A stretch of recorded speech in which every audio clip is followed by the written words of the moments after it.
नमस्कार।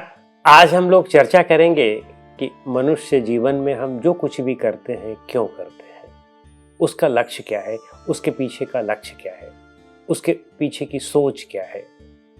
वस्तुतः हम जो कुछ भी करते हैं वह सब सुख प्राप्त करने के लिए ही करते हैं।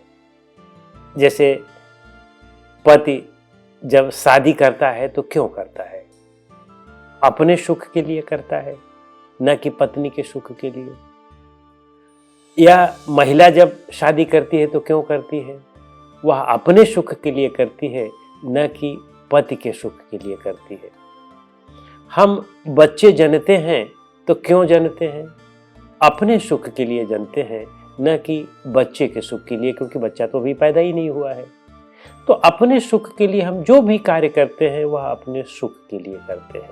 व्यापार करते हैं अपने सुख के लिए, यानी अपने स्वार्थ के लिए करते हैं। या जो कुछ भी करते हैं, पढ़ते हैं, शिक्षा ग्रहण करते हैं, अध्यात्म में आते हैं, समाज सेवा करते हैं, जो कुछ भी करते हैं उसमें अपना स्वार्थ निहित होता है। अब इसका यह मतलब न समझा जाए, स्वार्थ का मतलब कि बहुत सेल्फिश इंटरेस्ट। वस्तुतः इसमें अपना हर एक कार्य में अपना स्वार्थ निहित होता है, तभी हम वह काम करते हैं। जैसे समाज सेवा को ही ले लिया जाए। समाज सेवा आप क्यों करते हैं? इसमें आपको सुख मिलता है, शांति मिलती है। लोगों को हित करके, लोगों को हित पहुंचा करके, लोगों का कल्याण करके कुछ लोगों को शांति मिलती है, तो वे लोगों का कल्याण करना शुरू करते हैं। या जो व्यक्ति मोक्ष के रास्ते पर चलता है, संन्यास के रास्ते पर चलता है, क्यों चलता है? क्योंकि उसको यह नजर आता है कि उसका सुख उसी में है। या हम घर परिवार पालते हैं, माता पिता की सेवा करते हैं। माता पिता की सेवा क्यों करते हैं? इसलिए करते हैं कि उसमें उनको सुख आता है कि अपने माता पिता को, जिन्होंने उनको जन्म दिया और जिन्होंने उनके लिए इतना किया, शिक्षा दिया, बड़ा बनाया, संस्कार दिया, तो उनके लिए जब वो करते हैं तो उनमें उनको सुख आता है।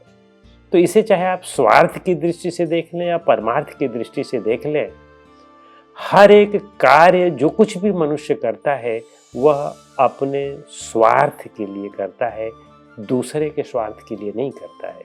हाँ, उस स्वार्थ में दूसरे का हित हो जाए तो वह बात अलग है, लेकिन लक्ष्य वह अपने ही लिए करता है, अपने हित के लिए ही करता है। और इसी बात को याज्ञवल्क्य ऋषि ने कहा है। वह इस प्रकार कहा है। उनकी दो पत्नियां थीं, एक का नाम कात्यायनी था और दूसरे का नाम मैत्रेयी था। एक बार उनको संन्यास लेने की इच्छा हुई तो उन्होंने दोनों को बुलाया और कहा कि हम तुम दोनों के बीच का झगड़ा समाप्त कर देते हैं। जो कुछ भी है हमारा धन, वह दोनों के बीच में आधा आधा बांट देते हैं और हम संन्यास की राह पकड़ते हैं। कात्यायनी जो थोड़ा प्रेम मार्ग की थी, उन्होंने उसे वैसे ही स्वीकार कर लिया, ठीक है। मैत्रेयी श्रेय मार्ग की थी, उनमें समझ थी, बुद्धि थी, विवेक थी। उन्होंने सोचा कि इस धन को, जिस धन को याज्ञवल्क्य ने कमाया है, बड़े पुरुषार्थ से कमाया है, और उस समय के बहुत बड़े धनी व्यक्तियों में से एक थे, क्योंकि उस समय के जितने भी राजा थे, महत्वपूर्ण राजा लोग थे, उनके गुरु थे और वे उन्हें दान दिया करते थे। जनक के भी गुरु थे। तो इतने पुरुषार्थ से कमाया है और अब उसको वे अचानक क्यों छोड़ रहे हैं? तो मैत्रेयी ने पूछ लिया याज्ञवल्क्य से कि आप क्यों छोड़ रहे हैं? तो याज्ञवल्क्य ने यही उत्तर दिया था कि पति जो विवाह करता है वह पत्नी के स्वार्थ के लिए नहीं करता है, अपने स्वार्थ के लिए करता है। पिता जो पुत्र पैदा करता है, पुत्री पैदा करता है, वह पुत्र और पुत्री के स्वार्थ के लिए नहीं करता है, अपने स्वार्थ के लिए करता है। यानी हम जो कुछ भी करते हैं वह अपने लिए करते हैं। तो समस्या यह है कि क्यों ना हम अपने को पहले जान लें।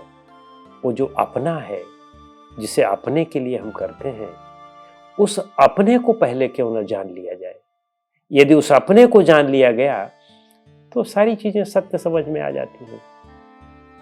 बाहर की चीजों को जानने का हम प्रयास करते हैं कि शादी कर लेंगे तब सुख होगा, बच्चा पैदा कर लेंगे तब सुख होगा, धन धान्य हो जाएगा तब सुख होगा, मान मर्यादा हो जाएगी, बहुत मान हो जाएगा, बहुत पद प्रतिष्ठा हो जाएगी तब सुख होगा। तो वो तो बाहरी चीजें हो गई ना। लेकिन सुख अपने के लिए ढूंढ रहे हैं तो महत्वपूर्ण तो अपना हो गया ना। सब में कॉमन जो है वह मैं हो गया ना, मैं के लिए सब हो रहा है ना। तो पहले उस मैं को क्यों ना जान लिया जाए कि मैं कौन हूं। तो बात यहीं से पलट जाती है और वे कहते हैं कि जैसे नगाड़ा है या हारमोनियम है या कोई भी वाद्य यंत्र है, तो उससे जो स्वर निकलता है उस स्वर को आप नहीं पकड़ सकते हैं। लेकिन नगाड़े को आप पकड़ लें और स्वर निकालने वाले को आप पकड़ लें तो समझ लें कि स्वर पकड़ा गया, ध्वनि पकड़ी गई। यानी जो उसका मूल है उसको पकड़ने की जरूरत है। वेद वेदांग को पकड़ने की जरूरत नहीं है। वेद कहां से निकले? जीव से ही तो निकले। हमने ही तो बनाया, हम जैसे मनुष्यों ने ही तो बनाया। या जितने भी धर्मशास्त्र हैं, जितने भी ज्ञान हैं, विद्याएं हैं, वो सब मनुष्य ने ही तो रची, हमने ही तो रचा। तो हम अपने को अगर जान लें तो फिर वेद वेदांग तो अपने आप ही जाने हुए हो गए, सारे ज्ञान विद्याएं तो अपने आप ही जानी हुई हो गई। तो इसलिए अपने को जानना आवश्यक है। और उसी बात को वे कहते हैं मैत्रेयी से कि आत्मा वा अरे दृष्टव्य श्रोतव्यो मनतव्यो निदिध्यासतव्यो मैत्रेय आत्मनो वा अरे दर्शनेन श्रवणेन मत्या विज्ञान नेदम सर्वम विदितम। इसका मतलब है कि आत्मा ही देखने, सुनने, मनन और निधिध्यासन करने योग्य है। यानी अपने स्वयं को ही जानना, दर्शन करना, मनन करना यही योग्य है। तो इसलिए हे मैत्रेयी, आत्मा का ही दर्शन करो, आत्मा को ही सुनो, आत्मा का ही चिंतन करो, आत्मा को मनन करो। इससे सब कुछ का ज्ञान अपने आप स्वतः हो जाएगा। कहने का यही अभिप्राय है कि जो मूल है, जड़ है, उसको पकड़ा जाए। हम लोगों के साथ समस्या है कि हम मूल या जड़ को न पकड़ करके बाहर पेरिफेरी को पकड़ते रहते हैं, बाहर की चीज़ों को पकड़ते रहते हैं। और इससे बाहर की चीज़ों तो वैसे ही जो है वह जड़ हैं, वे एक दिन छूट जाने वाली हैं। और अंदर की चीज जो जड़ है, जो हम स्वयं हैं, जिसे हम जान सकते हैं और जिसमें नित्य स्थिति कर सकते हैं, उसके लिए प्रयास नहीं करते हैं तो उसको तो जानबूझ करके छोड़ देते हैं। और जिसको पकड़ने का प्रयास करते हैं वो एक न एक दिन छूटना ही छूटना निश्चित है। तो इसलिए सत्य यही है कि अपने को जाना जाए, अपने में स्थित हुआ जाए और इससे सब कुछ अपने आप ही जाना और समझा हो जाता है। सारे सुख, सारी सुविधा, सब कुछ अपने आप के ही अंदर है। हम ही सर्वशक्तिमान हैं, हम ही पूर्ण शुद्ध हैं, हम ही पूर्ण ज्ञानी हैं, हम ही पूर्ण काम हैं। जब इसका ज्ञान हो जाता है तब सभी आनंद अपने आप में ही मिलने लगता है। नमस्कार।